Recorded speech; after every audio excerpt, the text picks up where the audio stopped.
Mesdames et messieurs, bonjour et bienvenue dans votre journal de 15 heures. Voici les titres de cet après-midi. Fin d'une formation de renforcement des capacités à la garde-côte. Et pour les actualités internationales, pour le climat, la Terre se rapproche de points de bascule dangereux et irréversibles. Les détails dans cette édition. Le journal au complet à présent, mesdames et messieurs. Une cellule de crise pour la gestion des intempéries a été organisée sous la houlette du ministre de l'Intérieur, son Excellence M. Seyd Nour Hassan. L'objectif est de mettre en place une stratégie préventive d'information et gestion pour la population au fur et à mesure de l'évolution de la situation. Les inondations et les pluies diluviennes engendrées par les changements climatiques que connaît la République de Djibouti ces dernières années constituent les défis majeurs auxquels notre gouvernement doit faire face pour sécuriser les populations vulnérables touchées par les intempéries. La réunion a rassemblé toutes les entités publiques de gestion et d'information, le directeur général de la RTD, M. Aden Abdijama, le préfet de Djibouti-Ville, la police, le sapeur-pompier, l'agence de la météorologie, l'assainissement, l'ONARS, la direction des affaires sociales également. En cas de fortes précipitations, tous les départements doivent anticiper pour gérer cette situation. Le ministre de l'Intérieur a souligné que le plan Orsec permettra aux acteurs nationaux de faire face aux situations exceptionnelles et d'éviter en cas de catastrophe une gestion hasardeuse caractérisée par l'improvisation de la réponse, la mauvaise coordination des opérations, le retard et la perte de temps des interventions, et le gaspillage de moyens généralement insuffisants en pareille situation et la souffrance prolongée des personnes sinistrées. Autre actualité de ce journal, dans le cadre de la lutte contre l'insalubrité de la ville de Djibouti, la mairie de Djibouti-Ville poursuit ses opérations de ramassage des épaves de voitures dans les grandes artères de la capitale. Le maire de la ville de Djibouti, M. Seyd Daoud Mohamed, et ses équipes continuent de sillonner la commune de Boulaous. Aujourd'hui, c'est au tour de quartier 1 et quartier 2, puis l'avenue 13, et toutes les épaves de voitures abandonnées ont été débarrassées. Lancée samedi dernier par le maire de la capitale, M. Seyd Daoud, cette opération d'envergure a mobilisé les présidents des communes, les sous-préfets, les parlementaires et les élus locaux, les membres des conseils de quartier, mais aussi les représentants des associations et femmes leaders issues de la société civile. Le maire de la capitale a tenu à rappeler que cette campagne s'inscrit dans le cadre du projet Zéro déchet, initié par son département et qui consiste à lutter contre l'insalubrité de la ville. Il a aussi pour but de sensibiliser la population à préserver la propriété dans tous les lieux publics de la capitale. Il a été décidé de lancer cette campagne en vue de montrer à la population que la mairie de la ville de Djibouti a pris l'initiative d'enlever toutes les épaves de voitures abandonnées dans les lieux fréquentés de la population, a indiqué le maire de la capitale. Il convient de souligner que depuis le lancement de cette opération, de nombreuses épaves ont été débarrassées de la voie publique.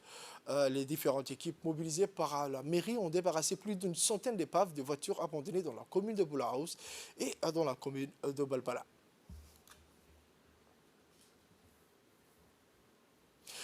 Voici un extrait du maire de la ville de Djibouti, Seyd Daoud, qui a prévenu qu'aucune épave de voiture abandonnée ne sera laissée sur la voie publique. On écoute le maire de la ville.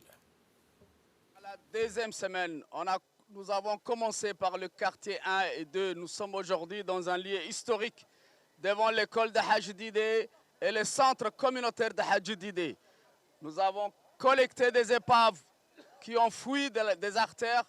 Nous allons, comme nous avons déclaré, nous allons les chasser. Nous allons partir les chercher parce qu'ils bloquent de ruelles, ils bloquent de routes, ces épaves.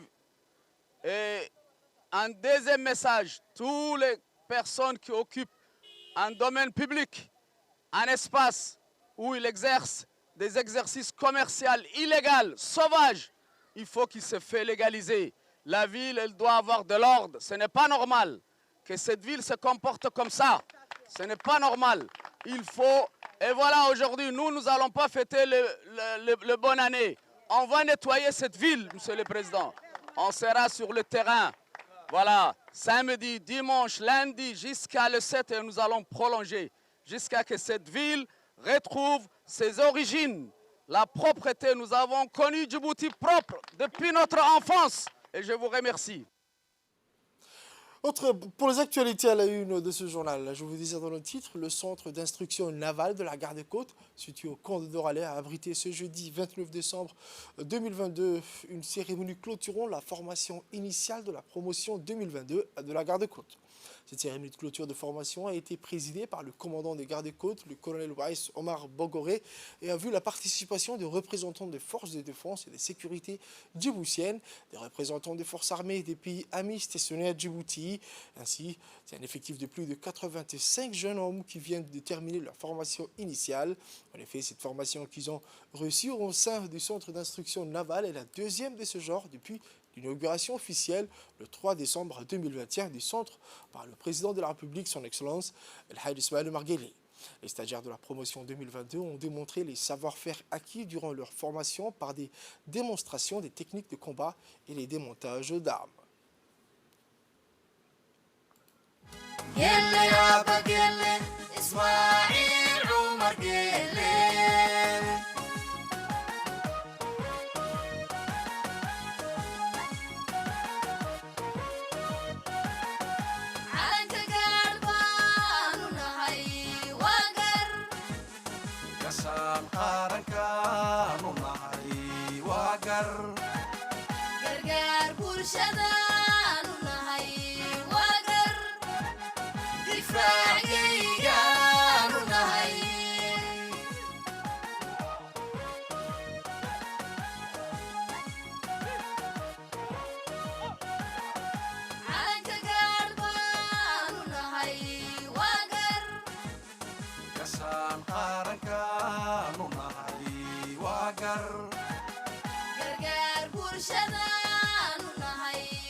On écoute à présent le major de la promotion qui s'exprimait au nom des stagiaires qui ont participé à cette clôture de formation initiale de type FETA. On écoute.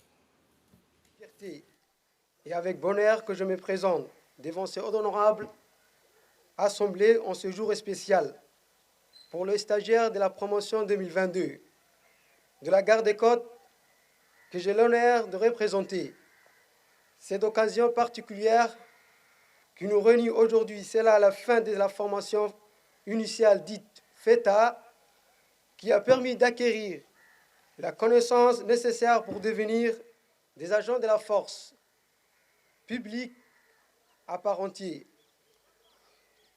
Il n'a certes pas été facile de nous adapter à la vie militaire et beaucoup des obstacles ont dû être surmontés, toutefois avec détermination, courage et une volonté.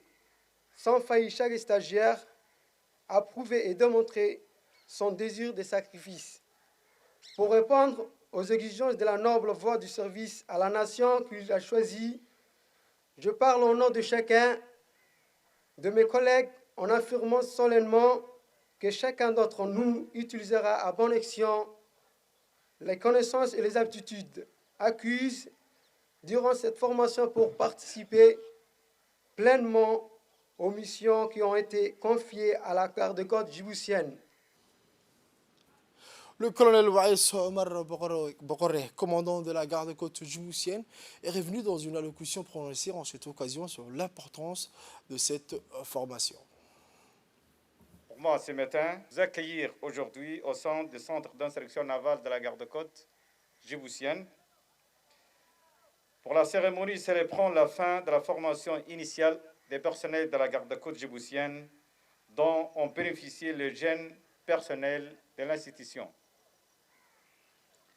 Cette formation clôture le premier cycle de formation pour ces 85 jeunes du personnel de l'institution qui ont ainsi pu s'acclimater et apprendre les connaissances de base pour intégrer de l'institution.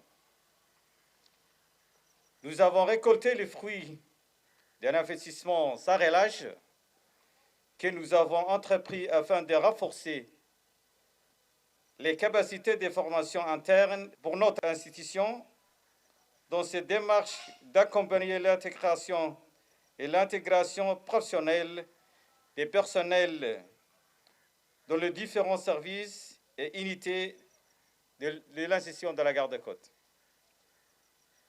Ils bénéficieront aussi des formations continues et spécialisées afin de les orienter, de leur fournir les connaissances nécessaires et adopter une nouvelle tâche qui les incomberont désormais. Mesdames et Messieurs, je tiens à cette occasion pour exprimer notre gratitude et notre reconnaissance à Son Excellence M. Ismaël Ouerguélé, président de la République, chef de gouvernement et chef suprême des armées, pour son soutien constant et indéfectible au profit de la garde-côte djiboutienne. Les résultats que vous voyez devant vous, c'est le fruit de sa vision stratégique destinée à doter de notre pays d'une force de sécurité maritime répondant aux différents défis du monde moderne et éducation avec le développement rapide de notre cher pays dans le domaine maritime. Ensuite, les jeunes recrues de la garde-côte djiboutienne ont présenté des démonstrations pratiques des acquis qui leur ont été inculpés durant leur formation de base. Les officiels ont procédé aux remises des certificats aux 10 premiers stagiaires de la promotion 2021. Puis les invités et les stagiaires se sont rassemblés pour une photo de famille immortalisant cet événement. Aussi, les stagiaires de la promotion 2022 ont défilé devant les officiels présents à cette occasion.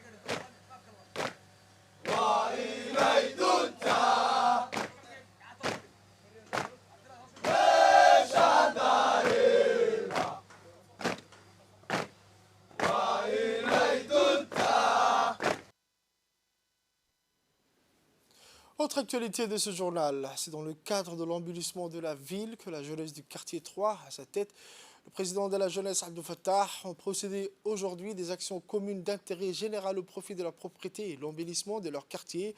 Tous unis se sont attelés à nettoyer et à embellir les espaces intérieurs et avoisinants de 6 zones de leur quartier, aussi au sein de l'avenue 26. Ces actions citoyennes et accompagnées de programmes de prévention, de sensibilisation pour les habitants, afin de leur sensibiliser sur l'insalubrité et la préservation de l'environnement.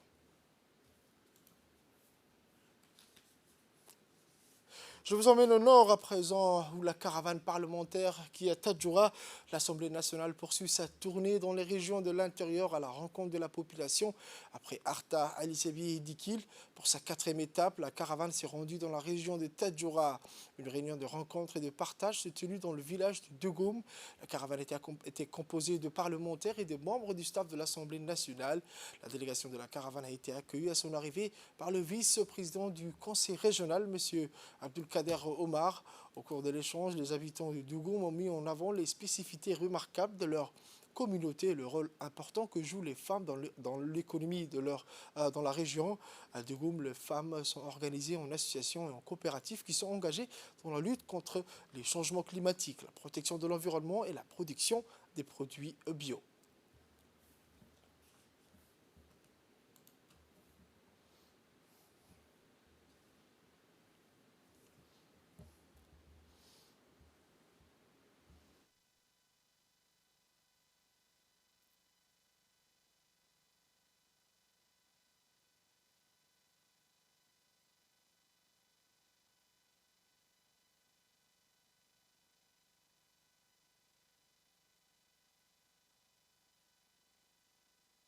Nous nous trouvons dans le village de Dougoum.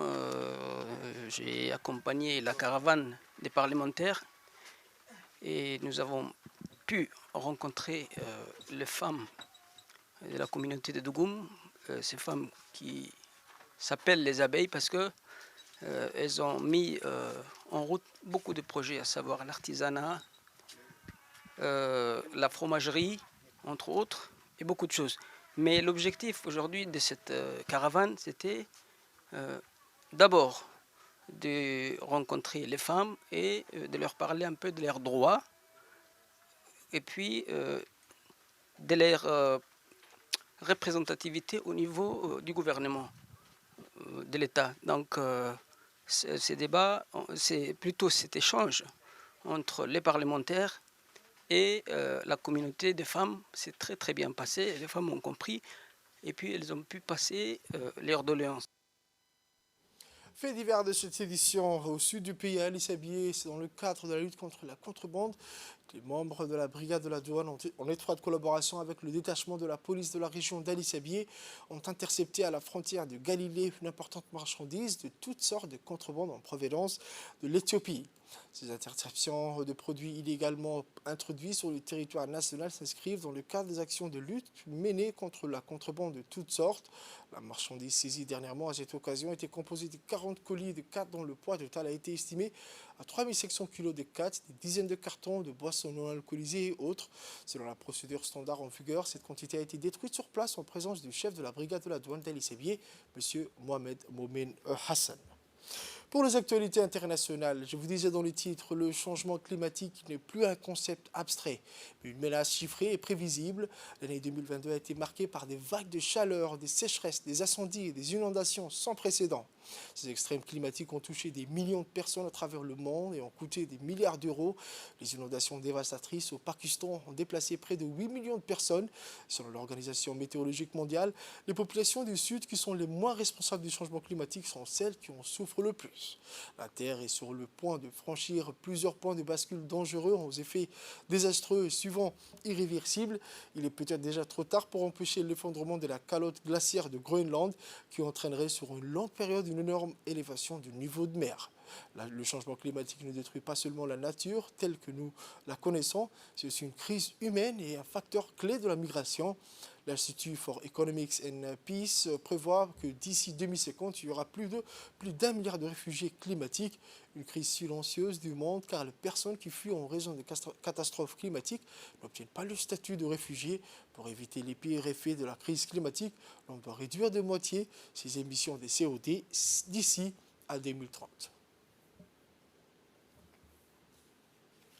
C'est la fin de cette édition, mesdames et messieurs. Merci à vous de l'avoir suivi et restez avec nous pour la suite du programme sur Télé Djibouti.